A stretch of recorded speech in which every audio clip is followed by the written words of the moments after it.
honestly, do you have any negotiation with the Ahly club? But, you know, I can't say anything about this on. But the people in the Ahly club said no, it didn't happen. Yeah, sure, it didn't happen because I'm under one contract, and under FIFA law is wrong. It's wrong if you're under one contract, and for the other club to speak with the player is very wrong. So you have to know what we call rules and regulation of football.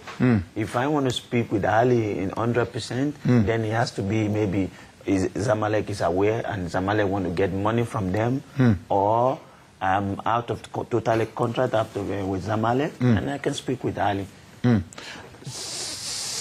سألته الرئيس محمد مرسي يقرر إقامة جنازة عسكرية للكابتن محمود الجوهري. كان معانا من شوية السيد الوزير العمري فاروق قال إن مفيش جنازة عسكرية، لكنه الرئيس النهارده أو الرئيس الآن قرر إقامة جنازة عسكرية للكابتن محمود الجوهري. شكرا سيادة الرئيس. على طول الحاجة الحلوة نسقف لها، نقول متشكرين كتر ألف خيره إنه بيقدر الرياضة، الرياضيين بيقدر رمز كبير زي الكابتن محمود الجوهري.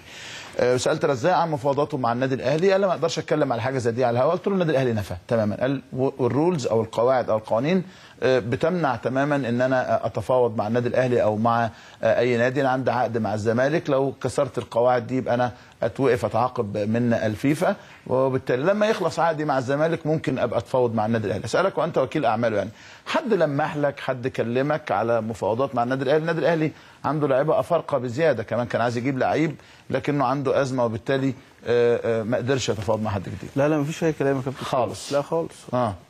خالص. النادي الاهلي لا، هو كده عنده عقد، يعني الراجل مكمل مع النادي. لو هو فري ماشي، هنتكلم مع النادي الاهلي، ما نتكلمش مع حد فينا خالص.